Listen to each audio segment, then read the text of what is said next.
Welcome to the Export to Japan podcast. Export to Japan. のポッドキャストへようこそ。 Bringing you the latest information on the Japanese market and doing business in Japan from the British Embassy in Tokyo. For the web's richest resource for companies looking to do business in Japan, visit exporttojapan.jp. And now, today's host, Steve Crane. So I'm here with Greg, and I'd like to kick off by welcoming you, Greg, to the Export to Japan podcast. It's a great pleasure. Thank you for inviting me. Yeah, it's our pleasure to have you here, and certainly looking forward to this discussion with you. Now, we've got a lot of stuff to squeeze into this podcast, a lot that we want to talk about, and I'm going to be picking your brains on lots of different topics. But I want to dive right in to get us started, and I want to just get your opinion on one of the core areas that so many of our listeners send us inquiries on, and that is on the topic of distribution and choosing a distributor. So that's how I'd like to just kick it off as the first topic. What thoughts and advice would you have to overseas companies that are coming into the Japanese market that are thinking about how to go about engaging the right distributor? First thing I would say is don't do stupid things. And you would be amazed the number of exporters that I met in my career where I was doing export promotion who got tied up with Japanese importers based on they met the guy on the plane, or they bumped into someone randomly, and that became their distribution model. What I would say is that's the craziest selection process I've ever heard of. Do proper due diligence. There are many, many organizations who can help you with partner selection, both in your home country in the UK and also here in Japan. They are experts. They have all the contacts. They know who's good and who you should be working with. So due diligence is one thing. The second thing, other stupid thing you've got to avoid, I believe, is be very, very careful about giving any type of exclusive arrangement for distribution to any company. Now, you can have exclusive arrangements, but they have to be balanced. They have to have targets, volumes, milestones, something that can get you out in case you are being lured into a trap. And this happens. You know, you don't know much about Japan. You get involved with a large company. You think, wow, great. This is going to be incredible. We're all going to be rich. And that company actually sees you as a competitor for another line of business that they're covering. And they don't actually want you in the market. So they get you in an exclusive arrangement and then they park you. And you just, you can't quite understand why the sales are not going anywhere and it doesn't seem to be growing. But you can't do a thing about it because you're in this exclusive, locked-in arrangement with no targets, no volumes to be achieved, nothing to get you out. Now, you would think that logical business people would not do anything like that, but they do things like that because they don't know Japan. They feel weak. They think, I got no idea about the Japanese distribution system. I don't know anybody there. How could we possibly get into the market? Oh, great, this big company. We're going to clean up. No. Now, yes, you can do exclusive. You can clean up, but you've got to have some protections for yourself. So I find that sort of random selection of the distribution partner to be crazy. And I find also agreeing to something like that also crazy. One of the things I found also, which is very useful, and this is something that, again, you have to have a fair bit of trust built up with your partner in Japan as your distribution partner, is to really help them do a good job. Now, a couple of things here. One is, and this is, I don't know whether this is shocking for people or not, but the vast majority of companies are staffed by salaried employees who are not paid on a commission basis or any particular performance bonus. Bonuses in Japan are basically delayed salary.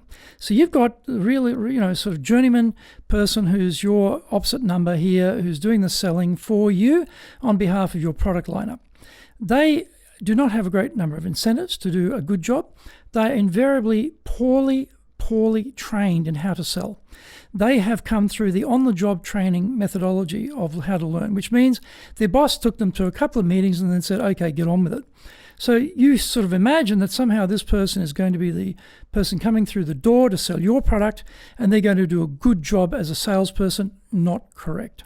The other thing is they're going to have a lineup of a large number of products normally, and yours is just one of them.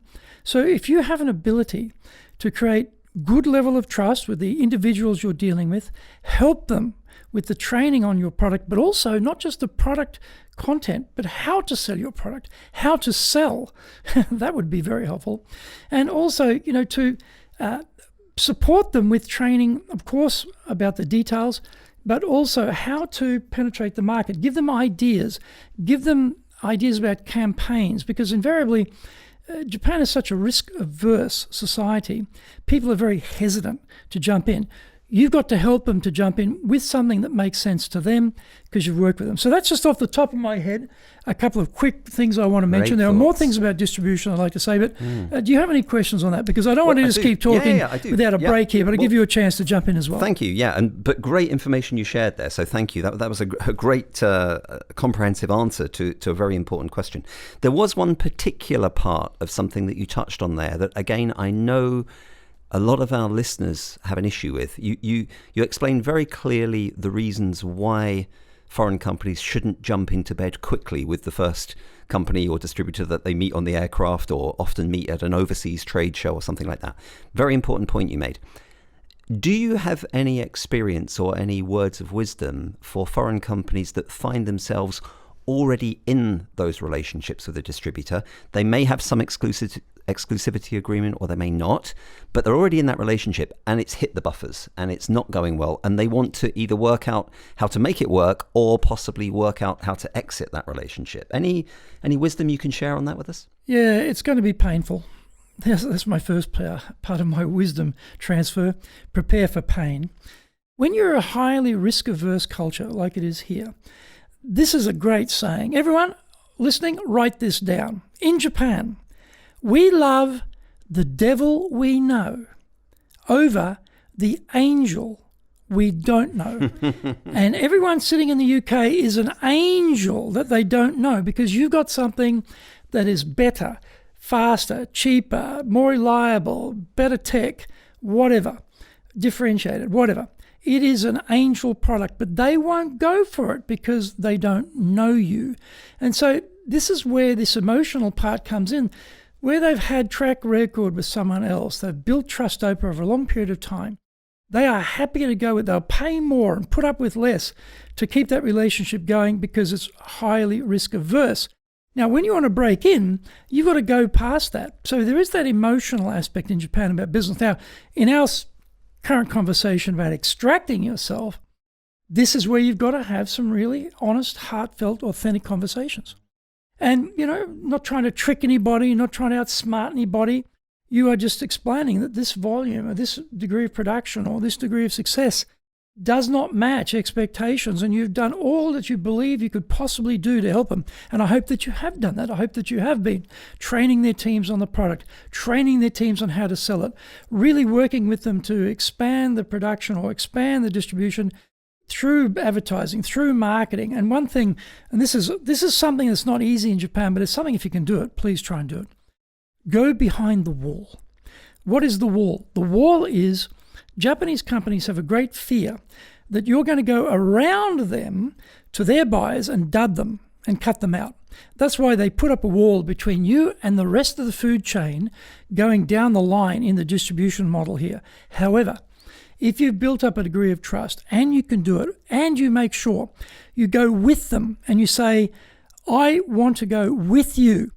I want to thank the top 20% of your buyers who represent 80% of your purchases. And I personally want to thank them for their business. I want to be there and thank them personally. And I want to support you. If they will believe you enough that you're not going to try and go around them and dud them, and you go with them, trust me, when you get to that second line of buyers, they never get visited by anybody. They never get thanked by anybody. So here you are, the foreigner in Japan, turning up in their office, thanking them for their business. It is an emotional country. They will be impacted emotionally. They will feel something special about you and your product. They will sell more of your product. And your distributor will be very happy, and you'll be very happy. And you just keep repeating this with the top 20% who equal 80% of your sales.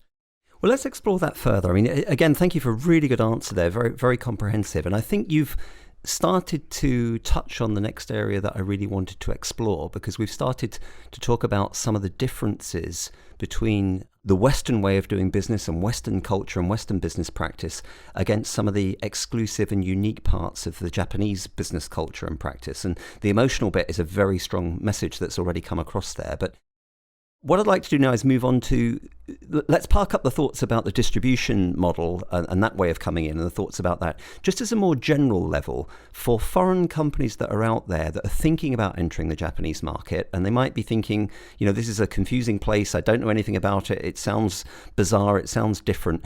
What are some of the key points you think they should be thinking about in this difference of business culture between the Western practice, Western business culture, and the Japanese business culture? Yeah, thank you, Steve. I think the major difference there is time and expectations of what will happen during a certain period of time. We in the West are often, if we're public companies, we're working off quarterly results. There's a lot of pressure from the stakeholders, shareholders, to get results quickly. This is not the country to come to if you want results quickly, unless you've got something that is really extraordinary and exceptional, and everybody wants it. This is the country of grinding patience. Now, Japanese companies, when they go overseas, they lose money for long periods of time to get penetration to that market. There are so many examples of this. When you look at the Prius, a car from Toyota, for example, when I was here, when they first launched that, I had a test drive when they first launched that, they lost money every year on that Prius for years. It became the #1 best-selling car in Japan. But it would never have become the #1 best-selling car in Japan if they had not been able to support it by year after year of losses. And, ANA Airlines, they lost money for years going overseas before they cracked the market. This is the difference. They don't have people who are getting paid massive bonuses. The presidents of Japanese corporations are getting paid a peanut compared to, America. Everyone gets paid a peanut compared to the Americans. But even on a UK basis, your captains of industry are well remunerated, no question. In Japan, they're modestly remunerated, and they often don't get shares. And, there's not a lot of upside there personally. So, the whole thing here is it's patience, it's time. You join the company, you go through many aspects of divisions within the company to learn the whole business. You're a generalist, and over time you gradually get to the top. So their time dimension concept is much, much, much more patient than ours. We tend to be, I put in this much money, I need this much money out now. If that's your marker, you're going to have a lot of heartbreak, tears at bedtime, and red ink all over the place. If that's your idea, it's not going to work like that. And also, as I said, you're the angel they don't know. Guess what? They're not going to jump into bed with an angel they don't know, no matter how good looking you are. How you're winking at them. They're not going to go for that. They want to check you out. They want to see, are you reliable? Because they're not interested in a one-night stand. They're interested in a partnership. They're not after a transaction. They're after a partnership.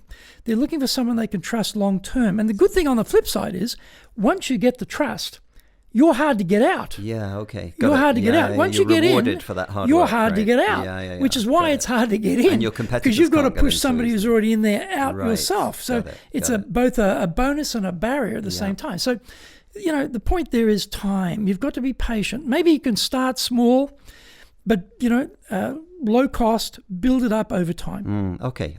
Well, I wanted to explore this issue of trust a little further with you because, again, you've referred to that a few times, and I think that's a really, really important point. So I can see how your clear explanation of the time scale and the time expectation would be an important part of sort of building trust, putting the time in, not being too greedy, not being too pushy, not looking for the results too quickly. But any other thoughts on other tips that you could give the international companies about how to go about building that trust with the Japanese companies? Yeah, I think it's almost impossible to over-communicate with Japanese companies. We have all become time poor because we're absorbed with social media, we're absorbed with devices in our hands 24 hours a day. The speed of business is so rapid today. Yet, Japanese need a lot of loving. I'm coming back to my analogy there before. They need a lot of loving. They need to be constantly told what's happening. They need to be corresponded with much, much more than you would do with a Western company. We all tend to be, it's an irony really. This is the country of Zen. And in the West, we are all very Zen, which is to say sparse and minimal with our communication, very businesslike, minimum needed. And yet here in the country of Zen, they're the other way. They're sort of Rococo or something, They're very, very overstated in that sense. You need to correspond. You need to be keeping them up to date. This is where we are. This is what's happening.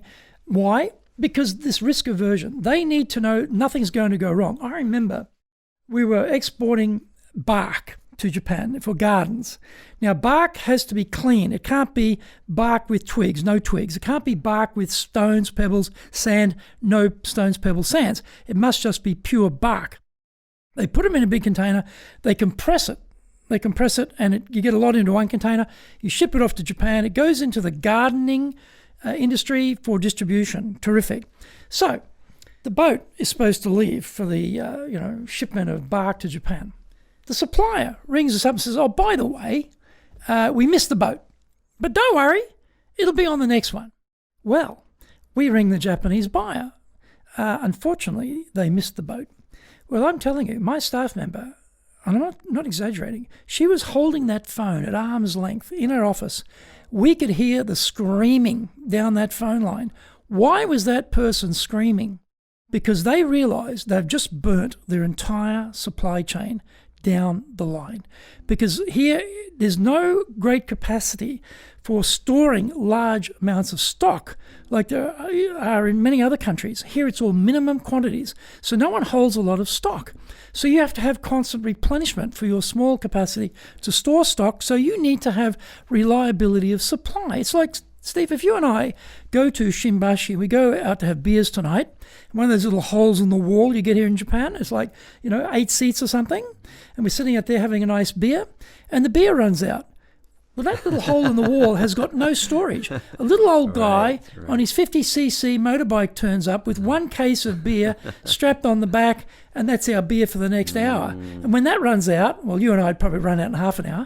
When that runs out, the guy turns up on his 50cc motorbike again with another case because there's no storage. So there's that reliability. If you burn them, this company burnt them, man, and that meant their whole devil we know reliability was really threatened. And, they don't want to have that. They want to have reliability. So that's why trust is so important, because everyone is interlinked with everyone else all down the line, can't have big stock, need to have, predictability, need to have reliability.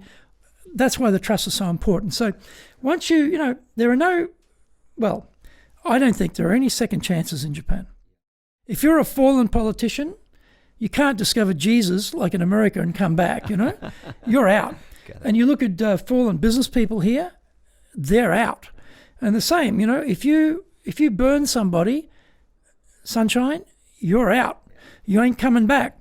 So you don't want to do that. You've got to absolutely. And so this is why they want to know everything's okay, everything's on track. Are we safe? Are we safe? Are we safe? So that's why this over-communication thing comes in, that they need to be reinforced all the time. It's okay, it's okay, it's okay, because they're dealing with foreigners. Now, here's a funny story. We were sending stone to Japan, stone quarry. Pretty basic, right? You cut the stone and you ship it. Anyway, the guy who was running the quarry, he was giving a public speech where I was attending once. He's sort of rough-hewn stonemason sort of guy, right? You wouldn't expect much from this guy as a public speaker. He gave a terrific speech, and he did a couple of things that were quite smart.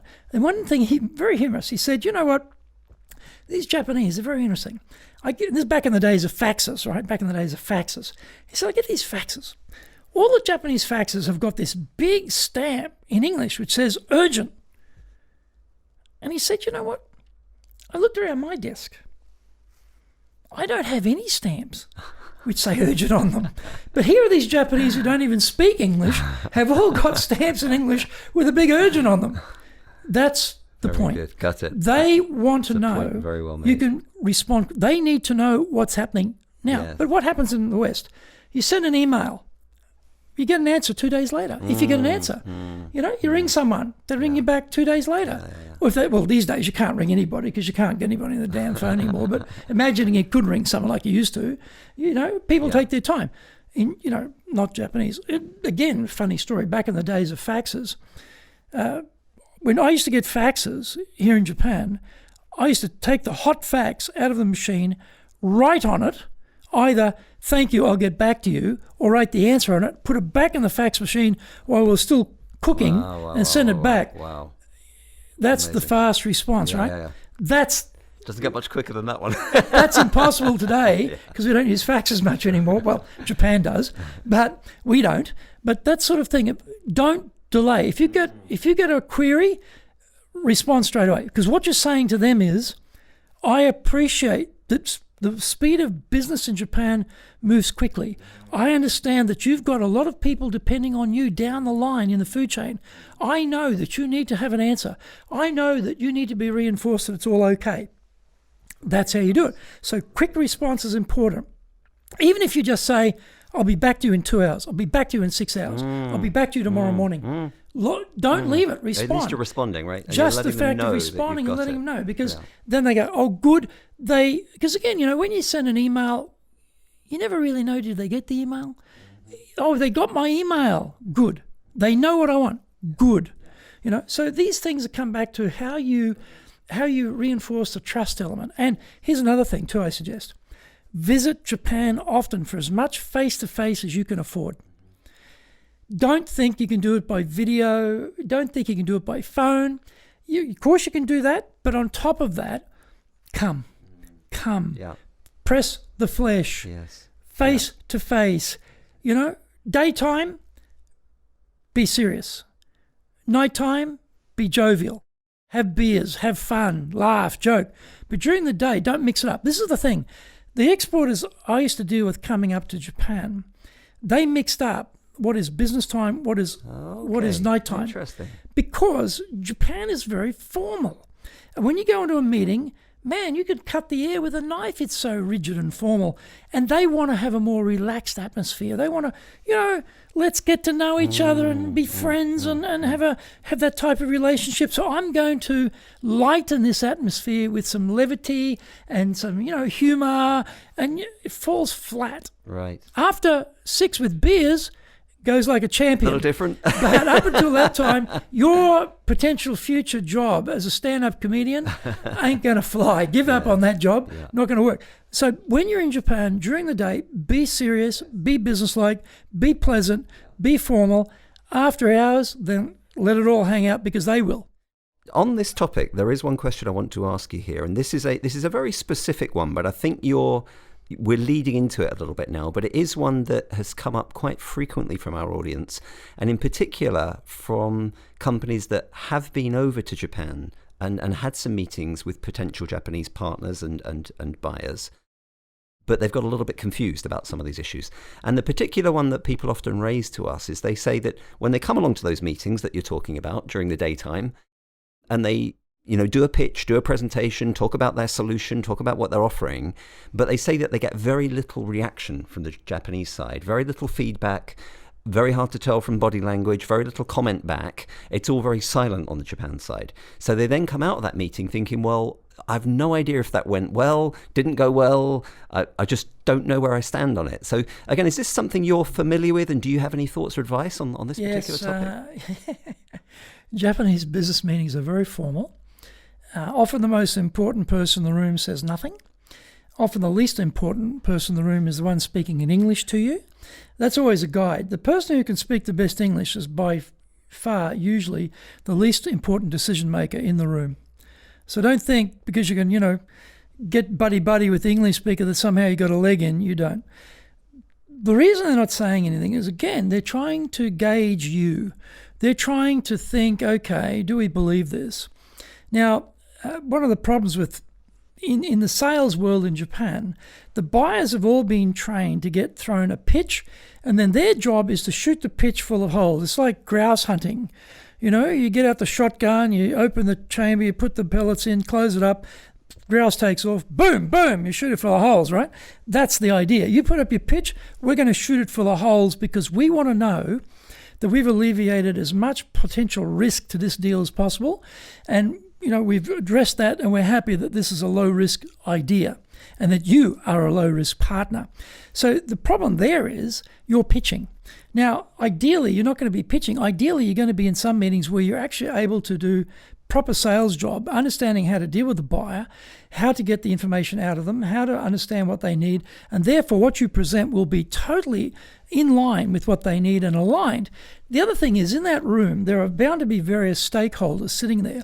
And it's a classic case of very few will say yes, but a lot can say no. And because it's a consensus decision-making system, and because there are lots of people who will be impacted by the decision, they will all have representatives in the room or who will be briefed on the decision or not decision, on the discussion. And again, they can all say no more easily than they can say yes. So what you've got in the room is a representation of the decision-making team. You don't quite know who's got the power play within that group, and there may not be a power play. It just may be different forces have got different concerns. But they all want to know that their little part of the world, their little part of this decision is going to be protected. You are someone, you're an angel, but I'm going to make you someone I can trust.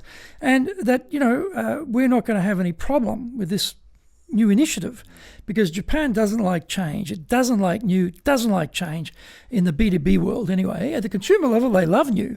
Mm-hmm. They love new, but at the B2B level, not so keen about that. Tried and true is always better. So this again, hard to read the body language. Your job should be not to be in a position where you're pitching like that. Your job should be to be doing a good job as a salesperson, knowing how to deal with a sales buyer, right? And then get the information from them, know how to get, this is interesting too, you see, how to get permission to ask questions. If you and I are in business, Steve, and we're doing a deal, and I'm meeting you for the first time, I will start asking you questions. I'll start digging in and finding out what you need and what are the problems you have and where are the gaps and how can I possibly help you. And you will have no problem answering my questions. But in a Japanese context, that would be an absolute affront. Who are you to come in here off the street?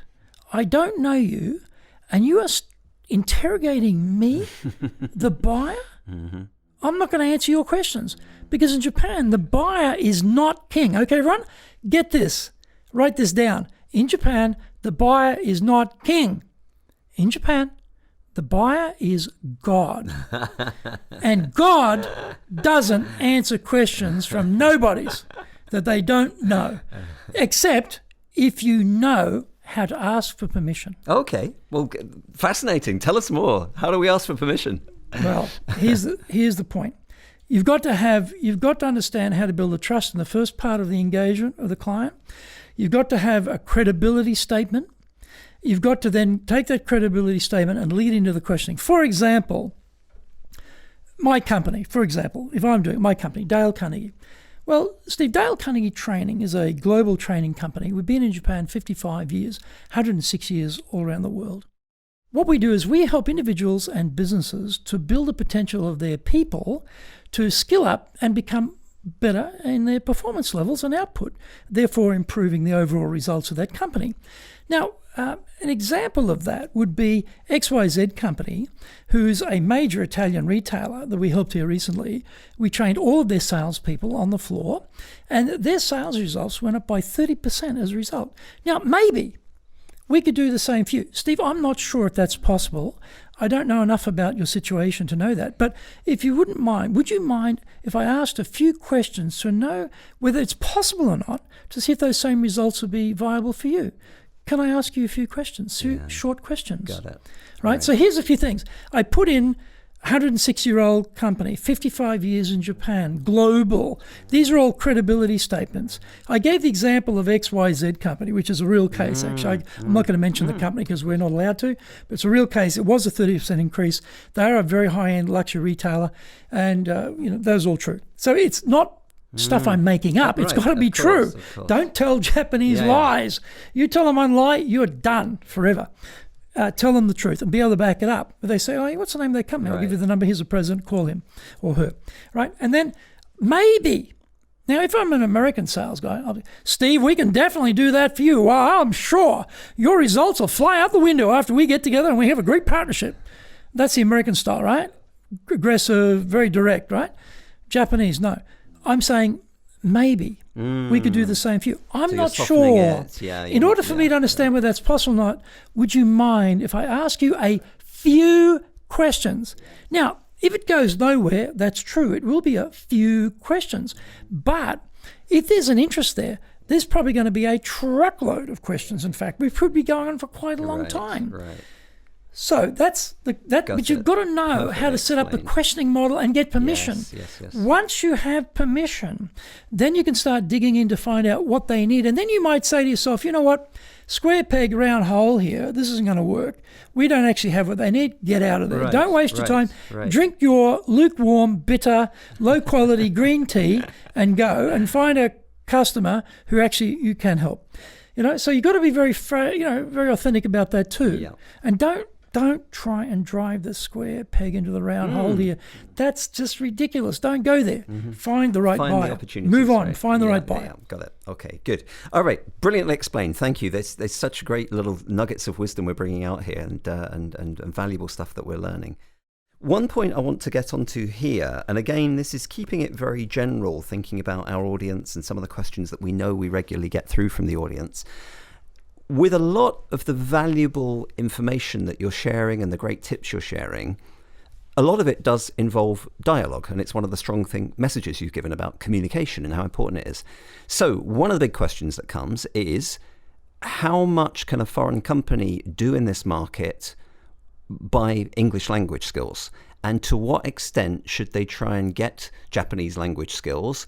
And if they do need Japanese language skills, what are the different ways they should think about achieving that? So what are your thoughts on that topic?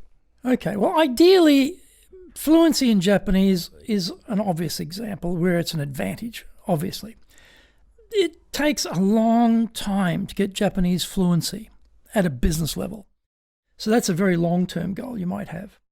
I think probably eliminate your idioms. We have got lots and lots of idioms in our language. Slow down when you speak.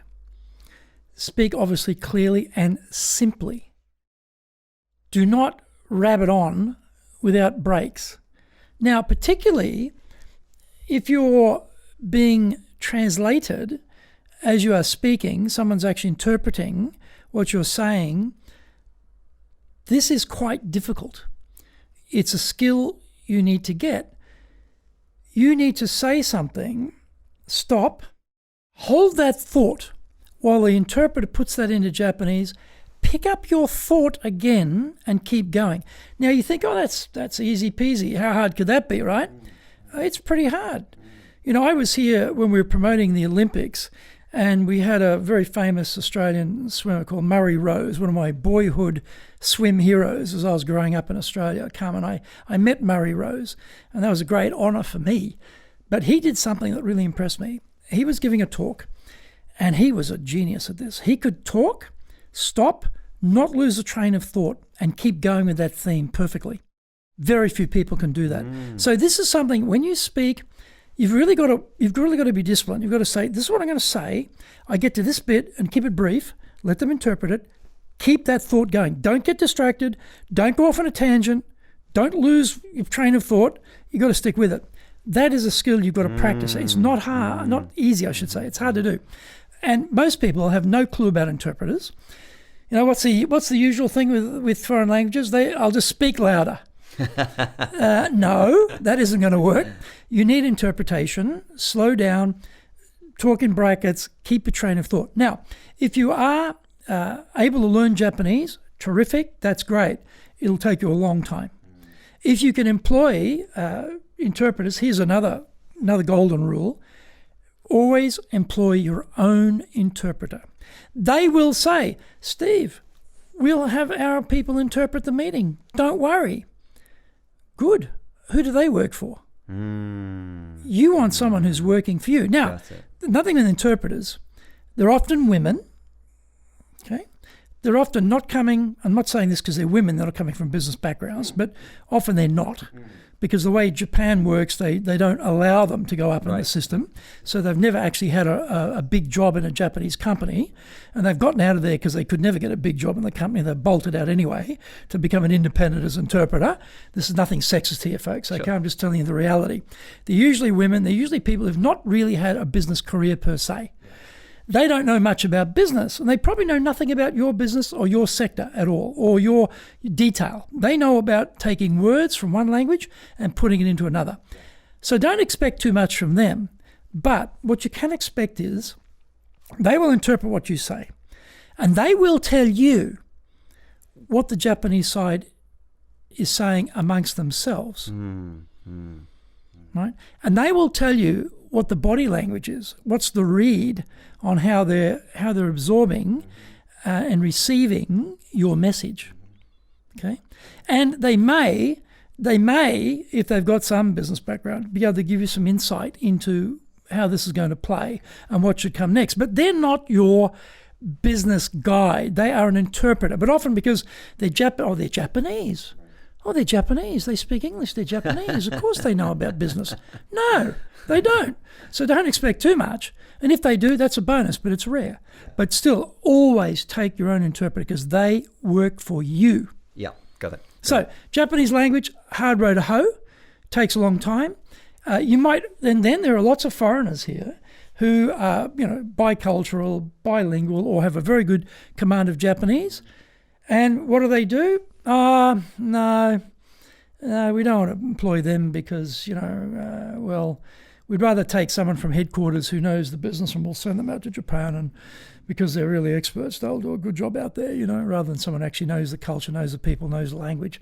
It's a lot easier to teach those people who know the culture, language, and the people here about your business than it is to send someone out from your headquarters who knows nothing about Japan and teach them about Japan. Here's my analogy for you. I'm a guy full of analogies here, aren't I? Sorry. Imagine, I've never been to Scotland, but I can imagine that Loch Ness is a rather cold, fog-encrusted lake. I don't know, maybe it isn't, but let's assume it is. You arrive in Japan. You're now in the lake. There's a heavy fog blanketing that lake. You can hear noises when you first arrive, but you can't make out anything because it's heavy fog. After about a year and a half, you can still hear the noise, and you can sort of see the vague outline. Is that a cliff? Is that an island? Is that a tree? What is that over there? After about 3 years, the fog begins to lift a little bit, and you start to see, oh yes, that's an island over there. Oh yes, that's a tree. And then your company says, right, you're going to Argentina. Right?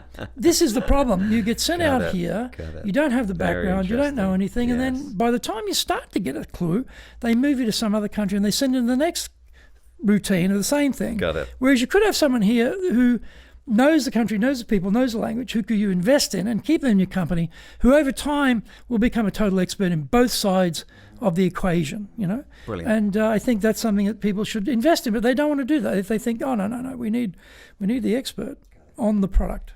Greg, I've got one eye on the clock a little bit, and I want to make sure we leave enough time. I mean, you've kindly shared so many valuable nuggets of wisdom and advice for us, and I really appreciate how much we've learnt so far. And I'm sure we've whet the appetite of the listeners to really think in a very different way about their approach to the market. But I want to make sure that we leave a little bit of time to talk about how people can learn more from you. Now, I'm aware of this book that you've recently launched, and I want to ask you all about the book in a moment. But before we dive onto that, you touched on the work you do with the Dale Carnegie organization. So could you just tell us a little bit more about what you do there, what are the services you offer, and how companies that are listening to this podcast could engage with you if they want to talk more about getting help? First thing I'd say, I have some free services which may be advantageous to your listeners. If you go onto iTunes and search for the Leadership Japan series or the Sales Japan series or the Leadership Japan series, all free. There are hundreds of episodes of all of those podcasts which are totally free about doing business in Japan. And it goes into great detail, all of these things at many, many levels. I also do a weekly YouTube show called The Cutting Edge Japan Business Show, released every Tuesday. So that's, again, another free resource that you can go and tap into, which will help. Connect with me on LinkedIn, okay? Greg, or Dr. Greg Story. Look for Dr. Greg Story, Story. And connect with me on LinkedIn. You will get access immediately to 1,200 articles, 600, 700, 800 word long articles on LinkedIn. I post every day. I post one in English and I post one in Japanese. And so these articles are very, very specific about doing business here, all free. So if it's Facebook, connect with me on Facebook, you'll get the same access. Twitter, connect with me on Twitter, you'll get the same access. They're on all three platforms. So that's all the free stuff out there. What do? We cover a number of areas, but particularly in Japan, we're asked for things like leadership training, because there's such a paucity of leadership here, honestly. It's just a big vacant hole here in terms of leadership capability. We do a lot of sales training. I'll talk about the book in a moment. We do a lot of communication presentation skills training too. These are the weak points, I think, in the culture here that they haven't developed professionally enough. So probably 95% of our training is done in Japanese because we're in Japan, obviously. But about probably 60-40 foreign multinational Western companies to 40% local companies would be the split. It varies from year to year. 2 years ago it was 50-50. This year is probably 60-40. It's roughly around that, right? So we're helping companies there. We don't do market entry. That's not what we do. We don't do that. I am helping companies who are on the ground here build their businesses. Now, it might be I'm training your distributors' people. That happens a lot too. We have foreign companies here who are distributing their product through Japanese system. They're not happy with the progress that the Japanese sales team are making. And Ferrari's an example. There you go. There's Ferrari as an example, And so we're training the dealerships, the sales directors of the dealerships here in Japan to better train their people to sell more Ferraris in Japan, as an example. So it's that, again, down the chain of the distribution model, we're helping their salespeople to do proper work. Now, the book you're referring to, it's on Amazon. It's called Japan Sales Mastery. It is written for you and I. It is written for foreigners who are selling to Japanese buyers. And the last book on this subject was published in 1988, 30 years ago, by another Australian called Roger March. And that book was called The Japanese Negotiator. There has not been a book on this subject for 30 years. And I wrote this book for us, and it's a how-to book. How to do all the things I've talked about in terms of the sales process. And it's there to help us to do a better job. And so, if people are interested, and please have a look at it. It's got a Kindle version. If I can ever find 2 minutes, I'm going to do the audio version. But you get it on Amazon. So that might help people to, when you're here and you're dealing with Japanese buyers, the insights in that book, I think, will help you a lot, because a lot of things will become clearer to you and you'll have a better strategy of what you need to do here and how you need to do it. So I hope that helps. So there's a lot of free services we have. Sounds amazing. The largest, Microsoft, Sony, all these big companies here. We do with small companies, big companies, complete cross-section, all industries, because it's all around soft skills. We don't do product training. We don't do marketing. We don't do any of that stuff. We don't do market entry. We do soft skills around those areas of communication, presentation skills, leadership, sales, basically. But we've been doing it here for a very long time. And so, we know what we're doing. The experience you've shared with us from the sort of questions that our audience are asking that I've passed on to you, it's very clear the depth and level of experience you've got on all these topics. So it's very valuable. And as I said, I'm grateful for you sharing some of those wisdoms for the podcast here today. But I think it's also equally as important that our audience know where they can go to tap into your free resources that you've kindly put out there, but also if they want to talk to you about more detailed help they might want. And certainly I would recommend to everyone that's considering doing business in Japan, they should get hold of a copy of this book. I've got a copy of it right here, and I'm delighted. I've had the chance to have a flick through it, and it looks incredible. It's just more detail on some of the stuff that we've been learning from Greg today. I see, looking at the front cover, there's a lovely big gold stamp or symbol on there. I used the word stamp because you referred to stamps a bit earlier, saying that this is a #1 bestseller. So that indicates that it's gone off the shelves well so far. It has. Right? It has. And that was the furthest thing from my mind when I wrote it. I said before the show, I did 3 years took 3 years to write this book, and because your day job jumps in there and interrupts you. But I didn't even have anything like that in my mind. And then a friend of mine had posted a review on Amazon. He said, "I'll put on Amazon, have a look." I went on Amazon, couldn't sell it, couldn't see it. Came back the next day, and there's this gold mark next to my book's name, and it says bestseller. What's that about? And I clicked on it. It said #1 in the sales and selling category. I was amazed, but I'm very happy because I think, after 30 years, I think we're due for a book on selling in Japan. I think so. I think we it was long deserve one, don't overdue. we? I think you spotted a gap in the market there. Well, you certainly did. And well done you for doing it. Hopefully it helps people. My object was to help people. That was really, I'm writing it from the heart. I'm writing it from my 30 plus years of selling in Japan, and also from the Dale Carnegie curriculum around salesmanship, saleswomanship, salespersonship. Pick your choice of word. The core guts of it is that sales methodology, but adapted for Japan and based on my own personal experience in the trenches. Yeah, well, that's wonderful. And the one thing I would say sort of as we bring this to a close, Greg, is there's no doubt from me seeing you in action many times over the years in different scenarios here in Japan, and also from just spending time with you today and chatting through things on this podcast, the thing that comes across so strongly is your passion for all of this. You're clearly so passionate about what you do, and that's wonderful, and that just oozes out of you, and it's lovely to see that and hear it and feel it from you. So Well, thank you very much. Yeah, you're very welcome.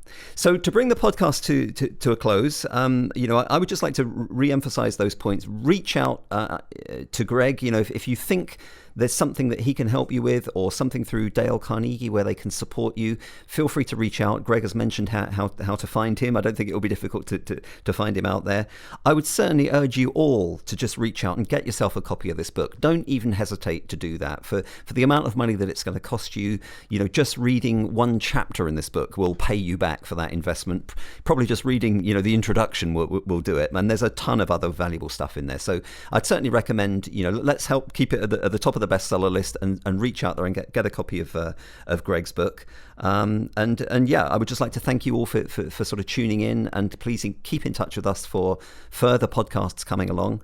And it just leaves me in conclusion to say a huge thank you to our very valuable guest today. We appreciate you giving up your time, appreciate you sharing your wisdoms, and thank you so much, Greg. It's been a pleasure having you. My great pleasure. And if you find with your listeners, I should say, if they're in Japan, they want to have a cup of coffee with me, I'm always happy to share.